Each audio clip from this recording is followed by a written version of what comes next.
Sangiz albatta o'zingiz yashagan hududning iqlimi, sharoiti va insonlarning talablarini ham inobatga oling.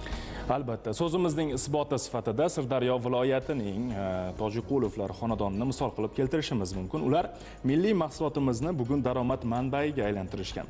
Muxbirimiz lavhasi aynan shu mavzuda birgalikda tomosha qilamiz, marhamat. Yiliga 300 million so'mlik qurt mahsuloti va 4 ta doimiy ish o'rni. Bugun biz Yangiyer shahrining Abdurahmon Jomiy mahallasidamiz va Tojiqulovlar xonadoni misolida bunga amin bo'lamiz.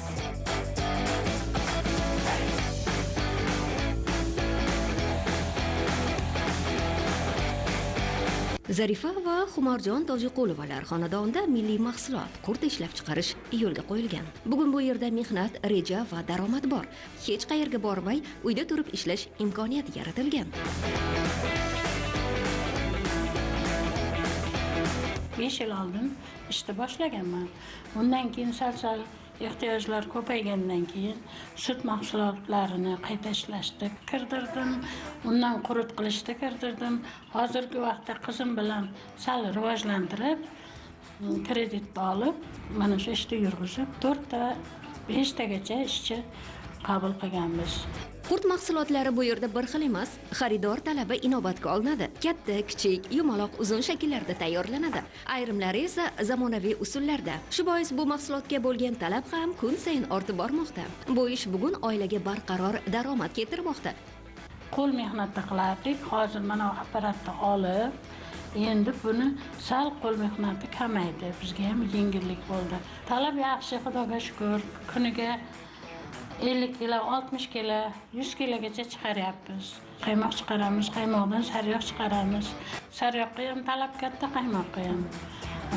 Shuni qayta ishlab yo'lga kirgizganmiz. Qurtni ham har xil o'lchamlarda qilib, xalqqa yetkazib beryapmiz. Yangiyer shahrida oilaviy biznes ona bolaning tadbirkorlik faoliyatiga qoyil qolmasdan iloji yo'q.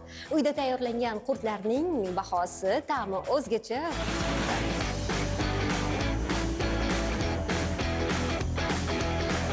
300 million so'mgacha bo'lgan yillik ishlab chiqarish hajmi esa bu kichik uy sanoatining katta imkoniyatga aylanganini ko'rsatadi. To'g'ri, bu kichik xonadon, lekin katta natija bor. Bu yerda zavod quvvati yo'q, lekin sabr va harakat bor. Ona bolalar esa o'z yo'lini topdi. Qurt ishlab chiqarish ular uchun shunchaki mahsulot emas, farovonlikka ochilgan eshikka aylandi. Men o'zim 5 yildan vaqt qilaman. Boshida 10 kilo, 15 kilo chakkidan boshlaganman. Mana shu vaqtga kelib bir haftaga 700 kilo, 800 kilo chakkini qurut qilib chiqaramiz. Sut olib separatordan chiqaramiz ham. Birovlar qaymoqlarni olib kelib sotib ham ketadi. Dehqonlar olib kelib berib ham ketadi. Shuni qayta ishlab xalqqa yetkazamiz.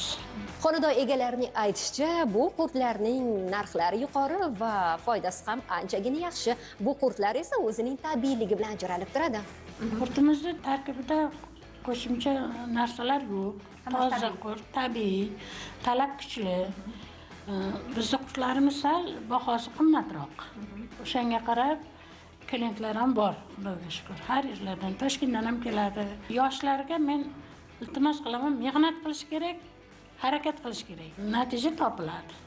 Harakatda baraka borda, harakat qilmasa kim beradi? Hech kim bermaydi. Qachonlardir ish izlagan odamlar bugun ish beruvchiga aylanyapti.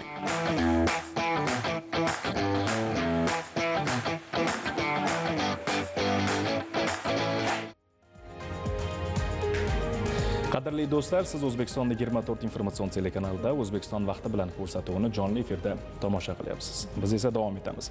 Bugun payshanba, ayni dam olish kunlari yaqinlashgani sari inson tanasi charchoqni his qila boshlar ekan. Mana shunday paytlarda esa ishdagi